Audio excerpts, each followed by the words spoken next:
ఇక్కడికి ration card అనేది అన్నిటికీ ప్రామాణికం. ప్రభుత్వం ఇవ్వబోతున్నటువంటి పథకాలకి అంటే రేషన్ కార్డుతో ఉన్నటువంటి లింక్ ఉన్న పథకాలు వాళ్ళకి రావాలంటే ఖచ్చితంగా రేషన్ కార్డు. కానీ వాళ్ళ రేషన్ కార్డు కోసం కొన్ని లక్షల మంది ఎదురు చూస్తున్నప్పటికీ కూడా గ్రామాలకు ఇప్పుడే చేరినటువంటి లిస్టుల ద్వారా తీవ్రంగా వాళ్ళు ఇబ్బందులు పడుతున్నారు, ఆందోళన పడుతున్నారు. రేషన్ కార్డు మాకు ఎందుకు రాలేదు అంటూ. అంటే ఆ కుటుంబం రేషన్ కార్డుకు అర్హత ఉన్నప్పటికీ కూడా ఆ కుటుంబానికి రేషన్ కార్డు ఇవ్వడంలో ప్రభుత్వం ఎందుకు వెనకడుగు వేస్తోంది, ఎందుకు గందరగోళపరుస్తుంది అనేది ప్రజల్లో తీవ్రమైనటువంటి ఆందోళన, చర్చ సాగుతోంది. ఎస్ రవీందర్, నిజామాబాద్ జిల్లా వ్యాప్తంగా దాదాపుగా ఎంతమంది అప్లై చేసి ఉంటారు? అంటే దాదాపు డెఫినెట్గా ప్రతి కుటుంబం అప్లై చేసి ఉంటుంది. రేషన్ కార్డు లేని వాళ్ళు, దానికి అర్హత ఉన్న వాళ్ళు కొన్ని లక్షల మంది అప్లై చేసుకుంటే ఇవాళ ఉమ్మడి నిజామాబాద్ జిల్లా వ్యాప్తంగా అనేక గ్రామాలకు చేరినటువంటి లిస్టులు సంఖ్య ఏం రిఫ్లెక్ట్ చేస్తూ ఉంది?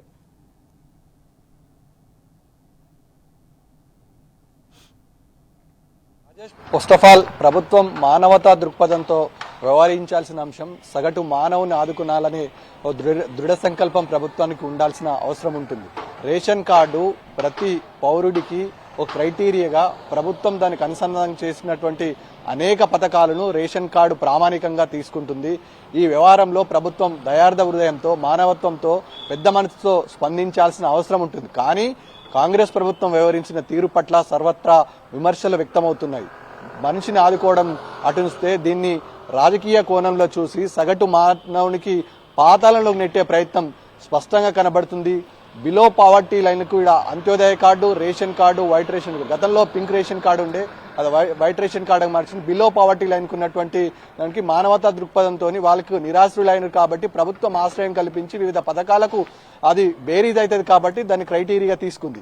ఈ నేపథ్యంలో ప్రతి మానవుడికి అది సగటుగా ఉపయోగ కార్డుగా అభివర్ణించవచ్చు. ఆ కార్డుతోని అనేక సంక్షేమ పథకాలు కూడా అందే, గవర్నమెంట్ ఫలాలు కూడా అందే ఆస్కారం ఉంటుంది. వైద్యం నుంచి మొదలుకుంటే ఉపాధి హామీ వరకు వైట్ రేషన్ కార్డు కానీ ఈ అంత్యోదయ కార్డు కానీ ఒక క్రైటీరియా చెప్పడం జరుగుతుంది. ఈ నేపథ్యంలో ప్రభుత్వం పలుసార్లు వైట్ రేషన్ కార్డు ప్రామాణికంగా తీసుకొని ప్రతి వాళ్ళకి వైట్ రేషన్ కార్డు ఇస్తామని చెప్పి 3 దఫాలుగా సర్వేలు చేపట్టింది. ఒకటి సమగ్ర కుటుంబ సర్వే, ఆ తర్వాత సమగ్ర కుటుంబంతో పాటు ఇటు ప్రభుత్వం తీసుకొచ్చినటువంటి రేషన్ కార్డు సర్వేతో పాటు ఇటు కుటుంబ సర్వేలో కూడా క్లియర్గా 77 కాలంలను ఏర్పాటు చేయడం. మొదటగా ప్రజాపాలన దరఖాస్తులో 77 కాలంలో ఉన్నాయి. 77 కాలంలో కూడా రేషన్ కార్డు ఉందా లేదా అని ప్రభుత్వం స్పష్టంగా అడిగింది. ఉన్నవాళ్ళు ఉన్నదని చెప్పారు, లేని వాళ్ళు లేదని చెప్పారు, కావాల్సిన వాళ్ళు కావాలని చెప్పారు. ప్రభుత్వం దగ్గర ఇక్కడనే లిస్ట్ అవుట్ లో స్పష్టమైన సమాధానం వచ్చింది.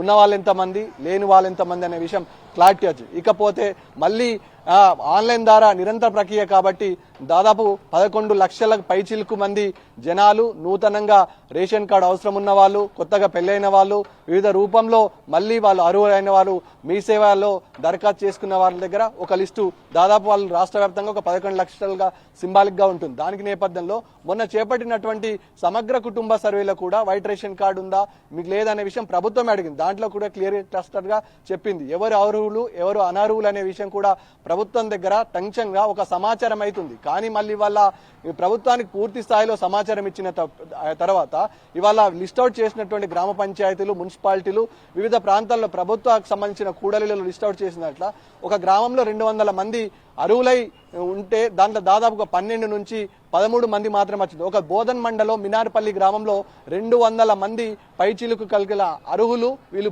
బిలో పావర్టీ లైన్ సంబంధించిన వాళ్ళు గతంలో బెనిఫిషియల్ అయినారు. వారి పేర్లు కూడా ఇప్పుడు స్పష్టంగా కనబడ్డాయి. కానీ ప్రభుత్వం విడుదల చేసిన లిస్ట్ లో ఆ ఊరి గ్రామంలో ఉన్నటువంటి కేవలం 15 మంది మినార్పల్లి సంఘానికి సంబంధించినటువంటి అభ్యర్థుల పేరు ప్రస్తావించడంతో ఆశ్చర్యపోయారు. ఇది ఏ క్రైటీరియా అంటే ప్రజాపాలన అప్లికేషన్స్ తీసుకున్నప్పుడు చాలా మంది లక్షలాది మంది ప్రజలందరూ కూడా వాళ్ళకు కావాల్సినటువంటి అన్ని ప్రజాపాలన దరఖాస్తులో ఫిలప్ చేశారు. దాంట్లో రేషన్ కార్డు అనేది చాలా ముఖ్యమైనది.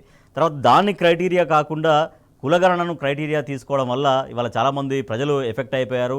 రేషన్ కార్డు వాళ్ళకి అందనటువంటి పరిస్థితి. సో ఇట్లా అంటే ఒకటి చెప్పి అంటే ప్రజాపాలన అని చెప్పి తర్వాత ఈ రకంగా కులగణనను క్రైటీరియా తీసుకోవడం పట్ల ప్రజలు ఏమని వాళ్ళు రియాక్ట్ అవుతున్నారు?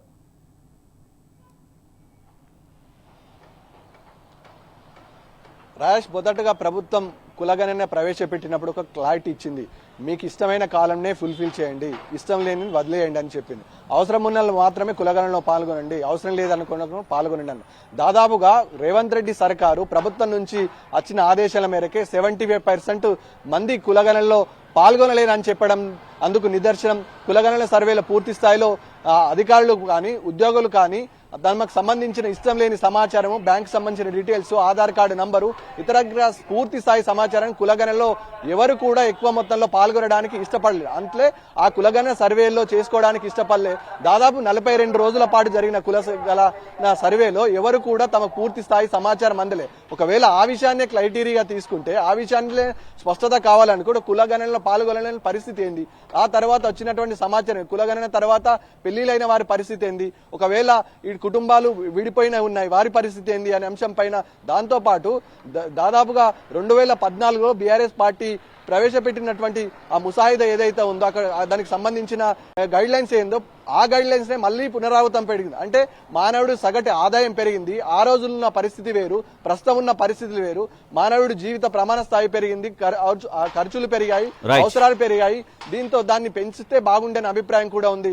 దాదాపుగా గ్రామీణ ప్రాంతంలో 1,50,000 రూపాయలు, పట్టణ ప్రాంతంలో 2 లక్షల రూపాయలు పెట్టడం పట్ల సర్వత్రా, అందులో కారుంటే కూడా ఈ స్కీమ్ వర్తించడు, వైట్ రేషన్ కార్డు రాదు అనడం పట్ల ఆశ్చర్యం వ్యక్తం చేస్తున్నారు. ఇవాళ సగటు మానవుడికి స్పష్టంగా ఇంటికి కనీస అవసరంగా కారు ఏర్పడింది. వాళ్ళు బిలో పావర్టీ లైన్ ఉన్నా కానీ ఇతరత్ర అవసరాల కోసం వినియోగించాల్సిన అవసరం ఉంది. కాబట్టి ఇవాళ ఈ వ్యవహరించడం పట్ల తీవ్ర ఆగ్రహం వ్యక్తం చేస్తున్న సందర్భం స్పష్టంగా కనబడుతుంది.